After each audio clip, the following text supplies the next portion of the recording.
What are some of the typical mental health symptoms you see sir? క్యాన్సర్తో పోరాటం అంటే ఇంకా అయిపోయింది అనుకుంటారు చాలామంది. ఐ థింక్ మీరు చాలా ఇంపార్టెంట్ టాపిక్ రైజ్ చేస్తారండి. మెంటల్ హెల్త్ అనేది not just for the patient, it's for family also. Care givers, support groups, family అందరికి కూడా ఇట్స్ ఎ షాక్. చాలాసార్లు నా దగ్గర పేషెంట్ లోపలికి వచ్చినప్పుడు పేషెంట్ అటెండర్స్ ఏమంటారంటే, ఆయన జబ్బు ఏంటో తెలియదు, చెప్పొద్దు అని చెప్పి వెనకాల గొసగొసలాడి చెప్తూ ఉంటారు. డోంట్ డిస్క్లోజ్ అంటే వాళ్ళు ఏమనుకుంటారంటే as if we are giving them a death sentence. ఆ ఫియర్తో వస్తారు, భయం. అన్నిటికన్నా ముఖ్యంగా క్యాన్సర్లో ఏంటంటే నంబర్ 1 మెంటల్ హెల్త్ ఇష్యూస్ ఏంటంటే ఫియర్. ఎంత భయం అంటే ఇంకా నా లైఫ్ అయిపోయింది, ఐఎమ్ రిటర్న్ ఆఫ్, ఇంకా ఇదంతా వీళ్ళేదో చేయాలి కాబట్టి చేస్తున్నాం కానీ నాకు ఇంకా హోప్ లేదు అనేటువంటి పరిస్థితులు వస్తారు. సో ఫియర్ అనేది చాలా ఎక్కువగా చూస్తుంటాం. సాడ్నెస్, డిప్రెషను, యాంగ్జైటీ, ఎలా ఉండిపోతుంది ట్రీట్మెంటు, నా జుట్టు ఊడిపోతుందా, లేకుంటే నాకు భవిష్యత్తులో అసలు ఈ జబ్బు నిజంగా నయం అవుతుందా లేదా, నా పిల్లల పరిస్థితి ఏంటి, ఫ్యామిలీ పరిస్థితి ఏంటి అని చెప్పి చాలా యాంగ్జైటీతో వాళ్ళు మా దగ్గరికి వస్తూ ఉంటారు. సో అంత మాత్రమే కాదు, సాడ్నెస్ ఉంటుంది. చాలామంది షాక్కి వెళ్తారు సడన్గా, అసలు అంటే డినయల్కి వెళ్ళే వాళ్ళు కూడా చాలామంది నేను చూస్తాను.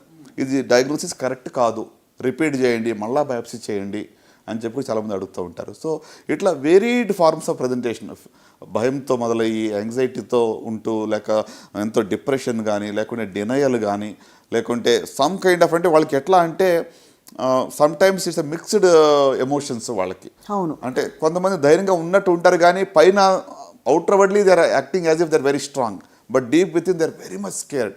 సో అంటే ఒక అన్నోన్ ఫ్యూచర్, మనకు తెలియనటువంటి భవిష్యత్తు గురించి వాళ్ళు చాలా స్ట్రెస్కి లోనవుతూ ఉంటారు.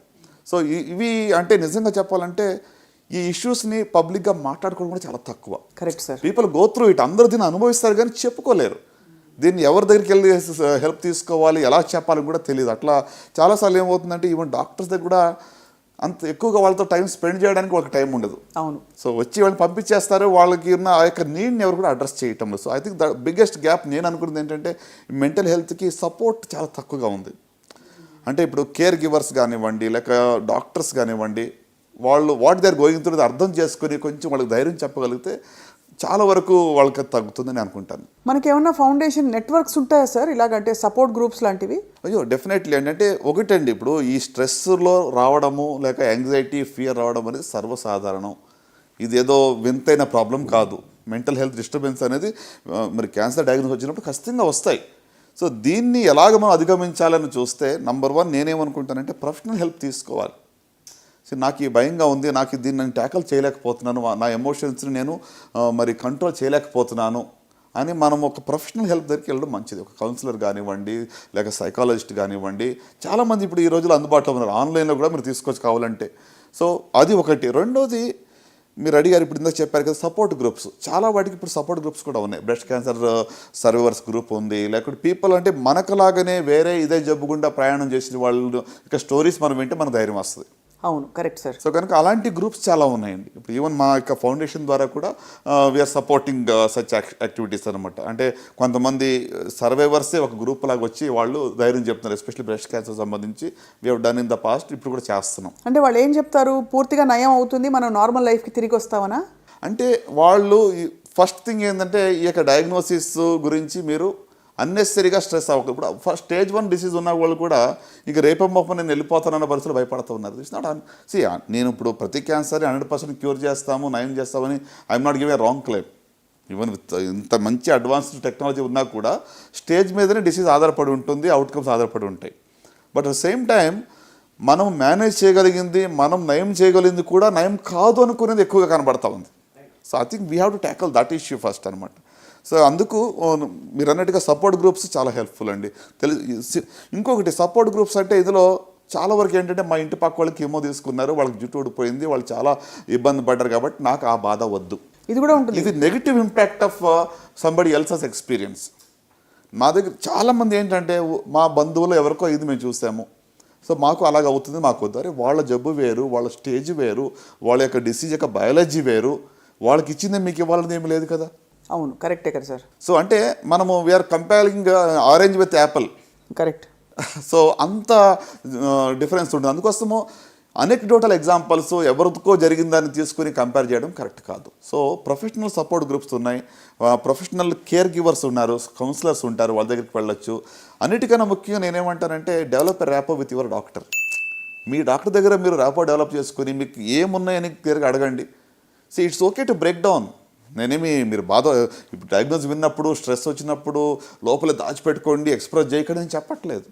It's okay to cry, it's okay to express, చెప్పొచ్చు, బాధపడవచ్చు.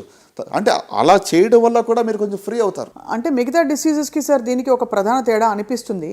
మిగతా డిసీజెస్కి మూల కారణం ఎక్కడో కనిపెడతాం, కరెక్ట్.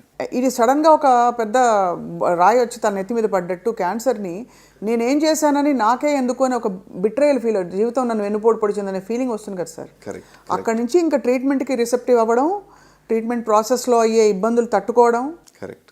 అది ఇట్స్ ప్రాసెస్ కదా సార్. సో మీరు అన్నట్టుగా మోస్ట్ ఇంపార్టెంట్ క్వశ్చన్ ఏంటంటే వై మీ, నాకే ఎందుకు, నేనేం చేశాను, ఏం తప్పు చేశాను, నాకు ఎలాంటి అలవాట్లు లేవు కదా, ఎగ్జాక్ట్లీ సార్, మాకు కూడా నాకే ఎందుకు రావాలి ఇది అనేటువంటిది చాలా ఇబ్బంది పెడుతూ ఉంటుంది. సో అందుకే కేర్ గివర్స్ మీ యొక్క డాక్టర్తో చెప్పుకోవడము, సపోర్ట్ గ్రూప్స్ హెల్ప్ తీసుకోవడం అనేది ఐ థింక్ చాలా ఎక్స్ప్రెస్ చేయడం చాలా ఇంపార్టెంట్. ఈ రోజుల్లో ఐ థింక్ మీ అందరికీ తెలిసినట్టుగానే కోవిడ్ వచ్చిన తర్వాత mental health has become significant issue. అవును. అంటే ఇదివరకు దీని గురించి మాట్లాడేవాళ్ళు కాదు, ఇప్పుడు అట్లీస్ట్ మాట్లాడి సపోర్ట్ తీసుకోవడానికి కూడా ఇట్స్ ఓకే నౌ. అవును, people are also accepting it. అవసరం ఉంది అని వాళ్ళు ఒప్పుకుంటున్నారు. క్యాన్సర్ ప్రాసెస్లో ఏ స్టేజ్లో మీరు ఈ మెంటల్ హెల్త్ సపోర్ట్ మంచిది, అవసరం, ప్రొఫెషనల్గా తీసుకోవడం అని మీరు సలహా ఇస్తారు? ఉదాహరణకి somebody has come to you diagnosed with cancer, you are starting the treatment sir, అప్పుడు ఏం చెప్తారు సార్ మీరు? అంటే ఇక మెంటల్ హెల్త్ కౌన్సిలింగ్ కానీ గైడెన్స్ కానీ కీమో ఇచ్చే ముందో, సర్జరీకి ముందో, లేకపోతే రేడియేషన్ తర్వాత నేను అనుకోను. డయాగ్నోసిస్ అయినప్పటి నుంచి ఎంటైర్ ప్రాసెస్లో వాళ్ళకి అవసరం పడుతుంది. అంటే ఇప్పుడు ఇది అందరికీ అవసరం పడదు. కొంతమంది దాన్ని పాజిటివ్ ఫీలింగ్స్తో ఉండి వాళ్ళు అవుట్లుక్ కూడా లేదు, ఐ విల్ బీట్ ఇట్, నేను దీన్ని జయించగలను అనే నమ్మకంతో చాలామంది ఫైట్ చేసే వాళ్ళు ఉన్నారు. వాళ్ళకి కంటిన్యూడ్ సపోర్ట్ అవసరం లేదు. కానీ what I say is right from breaking the news, జబ్బు ఉందని డయాగ్నోస్ అయినప్పటి నుంచి during the entire process once in a while at least, అంటే ఆ ఇంటర్వల్ ఎంత అని మనం డిఫైన్ చేయలేము, ఇట్స్ వెరీ సబ్జెక్టివ్, ఖచ్చితంగా అవసరం పడుతుంది. అంటే అవుట్లెట్ ఉండాలి టు వెంట్ అవుట్ కదా సార్. ఎవరి దగ్గర చెప్పుకోవడానికి ఒక అవుట్లెట్ ఉండాలి. అన్నిటికన్నా ముఖ్యంగా నేనేమనుకుంటున్నాను, దీంట్లో family and friends play significant role. మీ కుటుంబ సభ్యులు లేదా దగ్గర ఫ్రెండ్స్ ఖచ్చితంగా వాళ్ళతో మీరు చెప్పుకునేటువంటి ఒక రిలేషన్ ఉన్న వాళ్ళైతే చాలా మంచిది. సో దట్ మీకు ఒక అవుట్లెట్ ఉంటుంది, దానివల్ల కూడా మీరు చెప్పుకున్న తర్వాత మీరు లైట్ ఫీల్ అవుతారు.